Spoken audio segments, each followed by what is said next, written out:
அனைவருக்கும் அன்பான வணக்கங்கள்.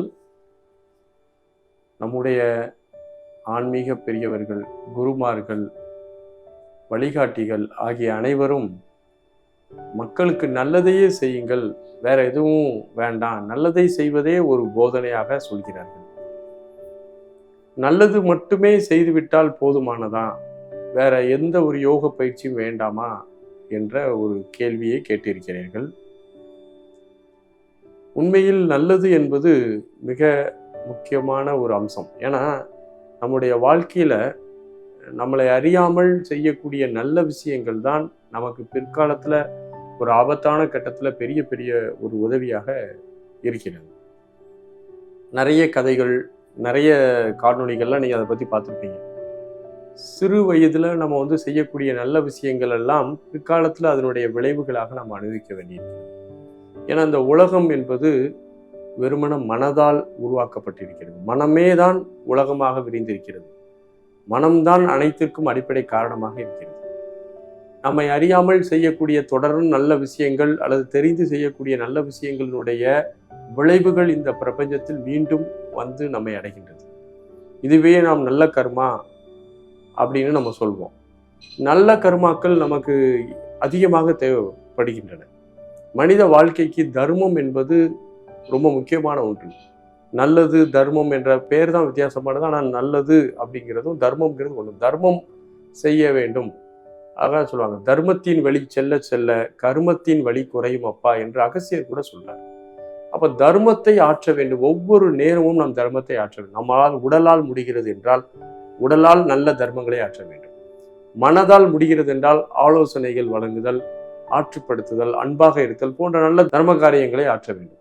அதே போல பொருளால் உங்களால் உதவி செய்ய முடிகிறதா, அதாவது உங்களுக்கு என்ன வாய்ப்பு, நீங்க தர்மம் செய்யறதுல அளவுகோல்லாம் கிடையாது. நம்ம 1 ரூபா கொடுக்குறோம், 50 ரூபா கொடுக்குறோம், 1 லட்சம் ரூபா கொடுக்குறோம், இப்படிலாங்க. யாருக்கு என்ன வாய்ப்போ அந்த வாய்ப்பை பயன்படுத்தி தர்ம காரியங்கள் ஆற்ற வேண்டும். இந்த தர்மம் கண்டிப்பாக நம்முடைய தலையை காக்கும். தர்மம் செய்யக்கூடிய நபர்கள் இருக்கும் போதுதான் இந்த சமூகம் ஓரளவு சமநிலையில் இருக்குது. சுய நலத்தை மட்டும் மையப்படுத்தி வாழக்கூடியவர்களாக இருந்தால் இந்த சமூகத்தில் ஒரு ஆரோக்கியமான நிலை வராது. நமக்கு என்ன முடிகிறதோ, என்ன செய்ய முடியுமோ அதை ஒழுங்காக இந்த சமுதாயத்திற்கு கொடுக்கும் போதுதான் இந்த சமுதாயம் சமநிலை தவறாமல் இருக்கிறது.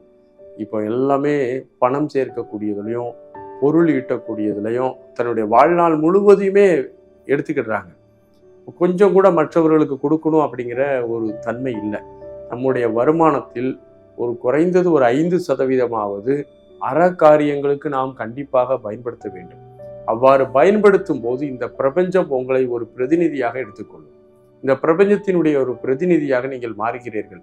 நீங்கள் கருணையோடு ஒருவரை பார்த்து அவருக்கு உங்களால் முடிந்த உதவியை செய்யும் போது பிரபஞ்சம் உங்கள் மீது கருணை காட்டி உங்களுக்கான வாய்ப்புகளும் வசதிகளையும் ஏற்படுத்தி கொடுக்கும். பிரபஞ்சம் பேரறிவு மிக்கது என்பதை ஒருபோதும் மறந்து விடாதீர்கள். நம்ம மனசுக்குள்ள நினைக்கிறோம், யாருக்கும் தெரியாது, நம்ம தெரியாம செய்யறோம், யாருக்கும் அப்படிலாம் கிடையாது. இந்த பிரபஞ்சம் பேரறிவும் பேராற்றலும் உடையது. அது நீங்கள் என்ன செய்கிறீர்களோ அதை உங்களுக்கு பல மடங்காக திருப்பி செய்யும் என்பதை நீங்கள் புரிந்து கொள்ளுங்கள். நம்முடைய பெரியவர்களும் முனிவர்களும் ஞானிகளும் என்ன சொல்கிறார்கள் என்றால், நீங்கள் உங்களால் முடிந்த அளவு தர்ம காரியங்களை, நல்லதை செய்யுங்கள். அந்த தர்மம் என்பது உங்களுடைய தலையை காக்கும். ஆகவே நல்ல அறக்காரியங்களை உங்களுடைய வாழ்க்கையில் செய்ய தொடங்குங்கள். உங்களால் முடிந்த அளவு செய்யுங்கள். எந்த விதமான எதிர்பார்ப்பும் இன்றி, பிரதிபலனும் இன்றி உள்ளன்போடு நிறைய உயிர்களுக்கு உதவி செய்யுங்கள். வாழ்த்துகள். நன்றி, வணக்கம்.